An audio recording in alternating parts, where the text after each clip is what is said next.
দুপুরের কড়া রোদে চিতার আগুন দাউ দাউ করে জ্বলে উঠেছে।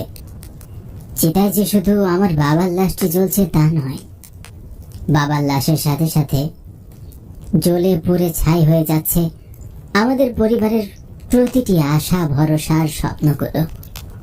আসলে কোনো মানুষই একা মরে না, অনেকগুলো মানুষের স্বপ্ন, বেঁচে থাকার অবলম্বন এসব নিয়ে মরে। আমার বাবার উপার্জনের টাকায় আমাদের পরিবার চলত। আজ জমিদার মশাইয়ের ফসল শহরে বিক্রি করতে যাওয়ার সময় ভয়ঙ্কর এক দুর্ঘটনায় বাবার মৃত্যু হয়। আমি শুভঙ্কর, দ্বাদশ শ্রেণীতে পড়ি। বাড়িতে আমার মা আর বিয়ের উপযুক্ত ছোট একটি বোন আছে। পরিবারের বড় সন্তান হিসাবে এখন আমার তাদের সব দায়িত্ব আমার কাঁধের উপর। বাবা মারা যাওয়ার সাথে সাথে মাথার উপরের ছাদটি যেন হারিয়ে গেল। একটা ভরসার হাত মাথার উপর থেকে হারিয়ে গেল। দুপুরের তীক্ষ্ণ রোদ যেন আমার গা পুড়িয়ে ফেলছে। বাবার চিতার আগুন নিভে যাওয়ার সাথে সাথে বাবার শেষ কার্য সম্পূর্ণ হবে। চিতার আগুন তো একটা সময় নিভে যাবে, কিন্তু আমার মনের ভেতরে যে কষ্টের আগুন জ্বলছে তা কখন যে নিভবে বা নিভবে কিনা সেটা আমার জানা নেই। ধীরে ধীরে একটি সময় বাবার দেহকে পুড়িয়ে দেওয়া গনগনে আগুনটি নিভে গেল। আমিও তখন আস্তে আস্তে পা চালিয়ে হাঁটতে লাগলাম বাড়ির পথে। বাড়িতে আমার মা আর একমাত্র ছোট বোন তমা আমার জন্য অপেক্ষা করছে। আমি বাড়িতে পৌঁছানোর সাথে সাথে আমার ছোট বোন তমা কাছে এসে আমাকে বলল, দাদা, বাবার শেষ কার্য শেষ করে এসেছো দাদা। আমাদের এখন কি হবে দাদা? বাবাকে ছাড়া আমরা কেমন করে থাকবো?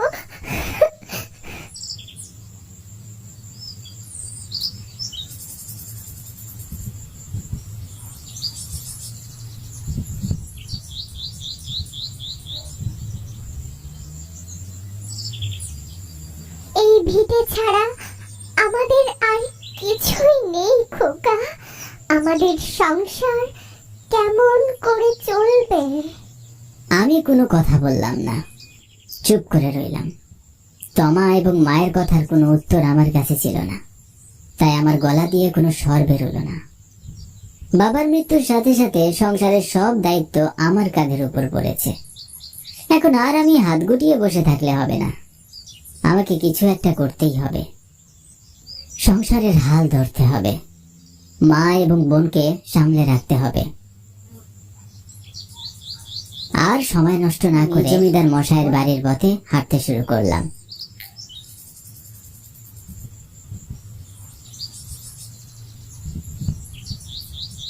জমিদার মশাই খুব গম্ভীর মানুষ। তিনি খুব একটা মানুষের সাথে মন খুলে কথা বলেন না, তবে তিনি আমার বাবাকে খুব ভালোবাসতেন। জানি না আমার এই দুর্দিনে তিনি আমাদের পাশে দাঁড়াবেন কিনা। এসব ভাবতে ভাবতেই আমি জমিদার মশাইয়ের বাড়ির সামনে চলে আসলাম।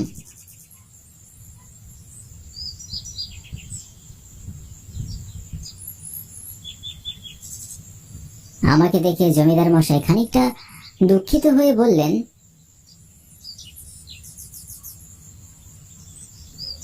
শুভঙ্কর, তোমাদের জন্য আমার খুব দুঃখ হচ্ছে। তোমার বাবা খুব ভালো মানুষ ছিলেন। ঠাকুরের ইচ্ছায় অকালেই তার প্রাণ হারাতে হলো। এ মানে কাকা, আমি আপনার কাছে একটা দরকারে এসেছি। কি দরকার বলো তবে শুনি। আমার বাবার উপার্জনে আমাদের সংসার চলতো, এখন বাবা চলে গেছেন, তাই সংসারের হালটা তো আমাকেই ধরতে হবে। বাবা আপনার এখানে যে কাজগুলো করতো, আজ থেকে সেই সকল কাজগুলো আমি করতে চাই। তুমি করতে চাও?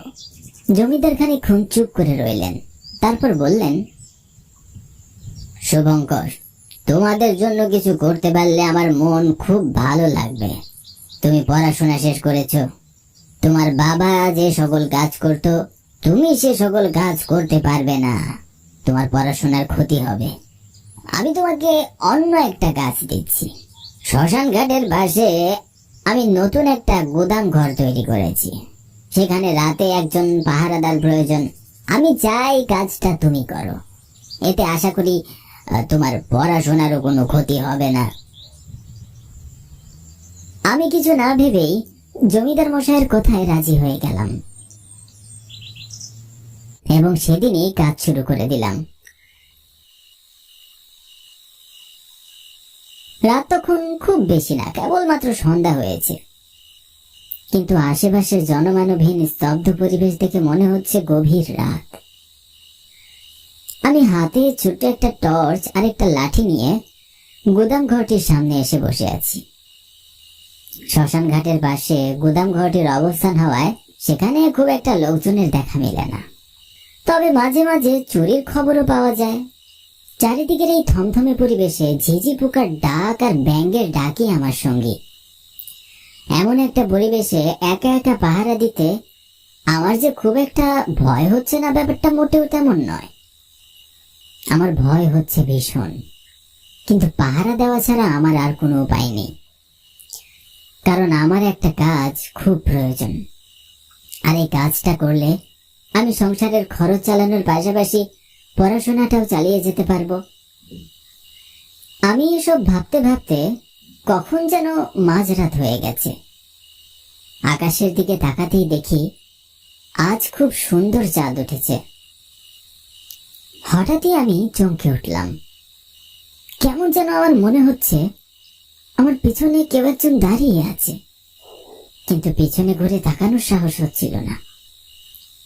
ফ্যাক্টরির পাশেই একটু ঝোপ জঙ্গল ছিল।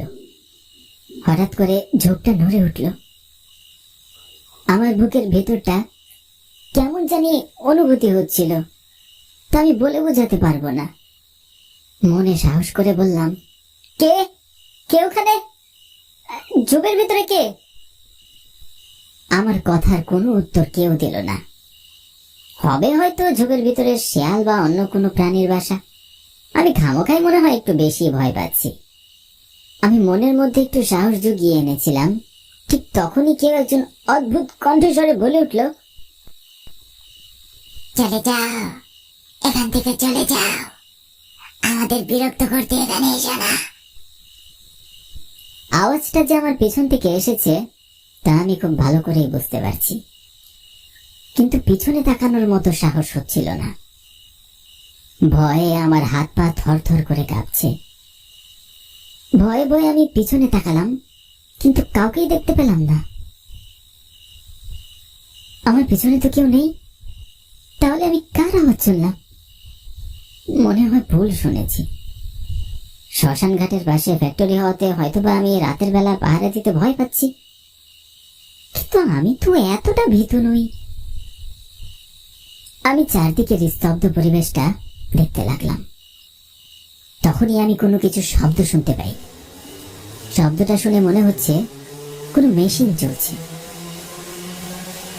কিন্তু ফ্যাক্টরি তো বন্ধ। তাহলে এই রাতের বেলা মেশিন চালাবে কে? আর এতক্ষণ তো মেশিনের শব্দ ছিল না। ব্যাপারটা আমার কাছে খুব গোলমাল আর অদ্ভুত মনে হচ্ছে।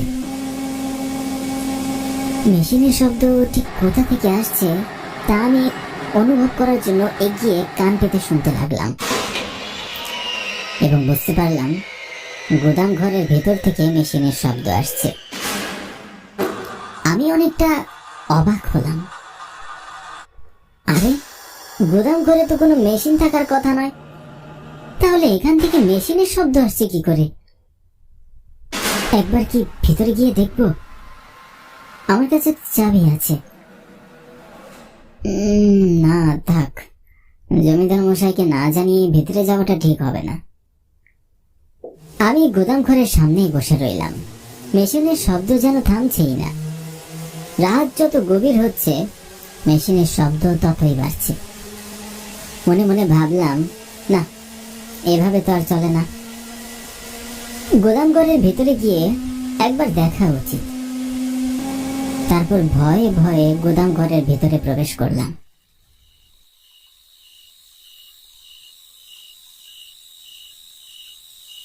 কিন্তু গোদাম ঘরের ভিতরে কোনো মেশিনের অস্তিত্ব তো খুঁজে পেলাম না। গুদাম ঘরে সারি সারি মাল রাখা।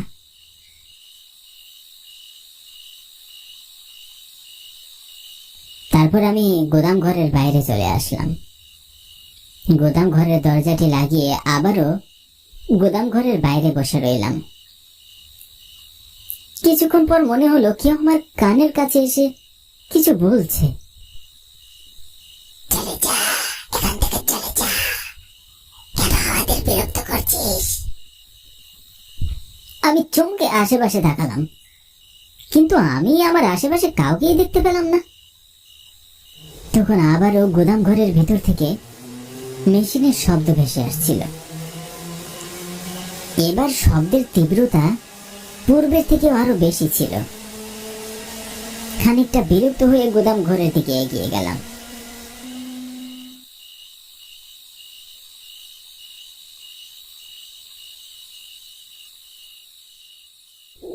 ভিতরে ঢুকে যা দেখলাম তা দেখার পর আর স্বাভাবিক থাকতে পারলাম না। ভয়ে আমার হাত পা থরথর করে কাঁপতে শুরু করলো। আমি দেখলাম গোদাম ঘরের ভিতরে অনেক লোক দাঁড়িয়ে, সবার মুখ একদম ফ্যাকাশে আর চোখ দিয়ে রক্ত গড়িয়ে গড়িয়ে পড়ছে। আমাকে দেখে সবাই হাসতে লাগলো।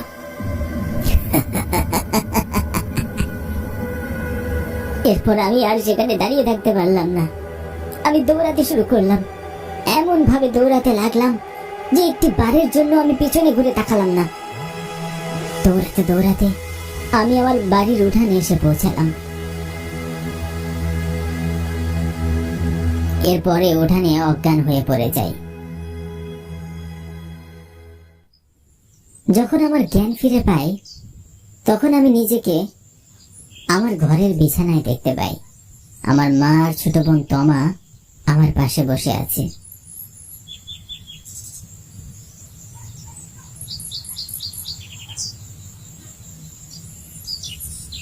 তারপর আমি পুরো ঘটনাটি আমার মাকে জানাই।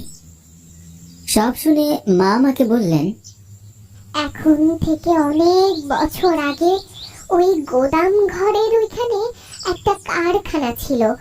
একদিন যখন কারখানায় সব শ্রমিকরা কাজ করছিল তখন কারখানায় আগুন লেগে যায়, আর একসাথে অনেক শ্রমিক আগুনে পুড়ে মারা যায়।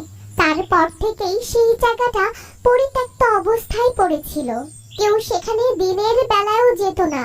সবাই বলে তারপর থেকে নাকি সেখানে সেই লোকগুলোর আত্মা ঘুরে বেড়ায়। সে রাতের পর থেকে আমি আর কখনোই গোদাম ঘরের পাশে যাইনি।